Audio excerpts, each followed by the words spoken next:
हमारी बदकिस्मती है, जब भी यहाँ पे इलेक्शन होते हैं और एमएलए जो भी बनता है वो त्राल वालों का एक गलत फैसला होता है, वो सरकार के साथ नहीं चलते, वो अपोजिशन के साथ चलती है। हम बड़े दिनों से मांग रहे हैं कि हमें स्टेटहुड दिया जाए। कांग्रेस ने एक मिशन शुरू किया हुआ है और उसमें हमारी जो भूख हड़ताल है अभी 9 तारीख से जारी है, 9 से, कि अगर हमारी यहाँ पे अपनी सरकार होती, अपना चीफ मिनिस्टर खुद कफील होता और स्टेट होती, तो ये जो चीजें हैं ये शायद आने वाले कल में हमें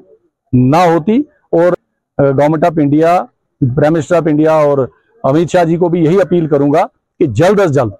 स्टेट को बहाल किया जाए।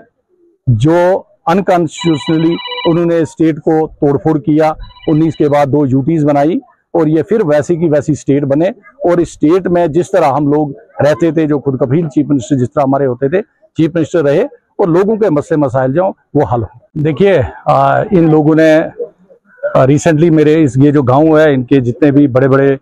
मोअज़्ज़िज़ लोग थे वो मेरे पास आए, उन्होंने पार्टी भी ज्वाइन की और उन्हें दावत दी थी आज के हमारे इस गांव की ओर आप आके एक नज़र दें कि हमारे यहाँ पे हालात क्या हैं। और मैंने देखा कि इनकी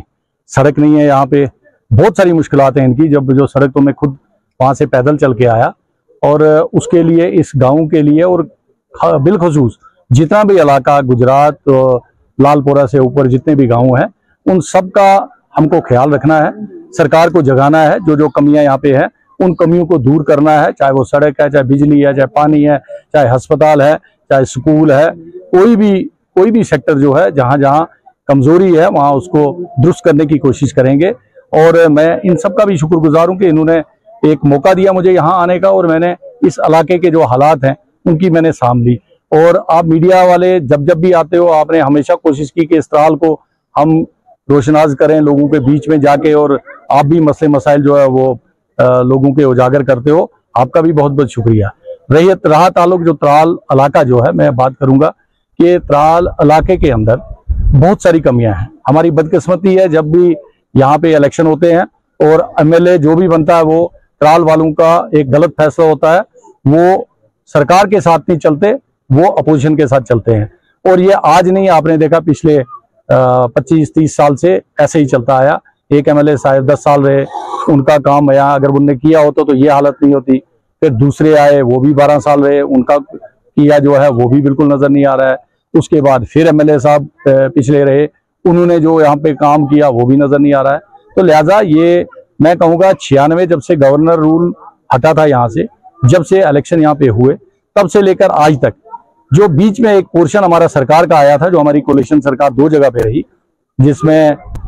मुफ्ती साहब के साथ हमारी कोलिशन बनी थी और उसके बाद उमर साहब की। और उस जमाने में जो हमारे 2.5 साल का वक्फा कांग्रेस का था, ये जितने भी प्रोजेक्ट थे, सड़कों के थे, बिजली के थे, अस्पतालों के थे, ये उस टाइम में जब हेल्थ मिनिस्टर हमारे होते थे उस टाइम में हमने उनको प्रोजेक्ट बना के भेजे थे और वो अप्रूव होके आज आप देख रहे हैं उन इलाकों में सड़कें और जहां जहां भी डिस्पेंसरीज अस्पताल हैं वो तब के बने हुए हैं। तो मैं पुरजोर अपील करूंगा अपनी सरकार, जो अभी चुनिंदा सरकार है जिसके मुख्यमंत्री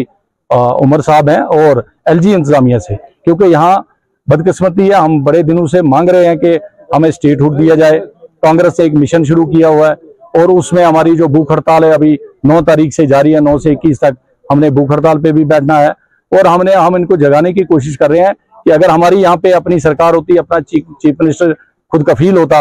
और स्टेट होती, तो ये जो चीजें हैं ये शायद आने वाले कल में हमें ना होती। और अगर फुल फ्लेज चीफ मिनिस्टर होता तो हमें मदद होती, हम लोग लोगों का काम कर सकते हैं। तो मैं आज के इस पे आपके इस माध्यम से government of India, prime minister of India और अमित शाह जी को भी यही अपील करूंगा कि जल्द से जल्द स्टेट को बहाल किया जाए। जो अनकॉन्स्टिट्यूशनली उन्होंने स्टेट को तोड़फोड़ किया, 19 के बाद 2 यूटीज बनाई और ये फिर वैसी की वैसी स्टेट बने और इस स्टेट में जिस तरह हम लोग रहते थे, जो खुद कफील चीफ मिनिस्टर जिस तरह हमारे होते थे, चीफ मिनिस्टर रहे और लोगों के मसले मसाइल जो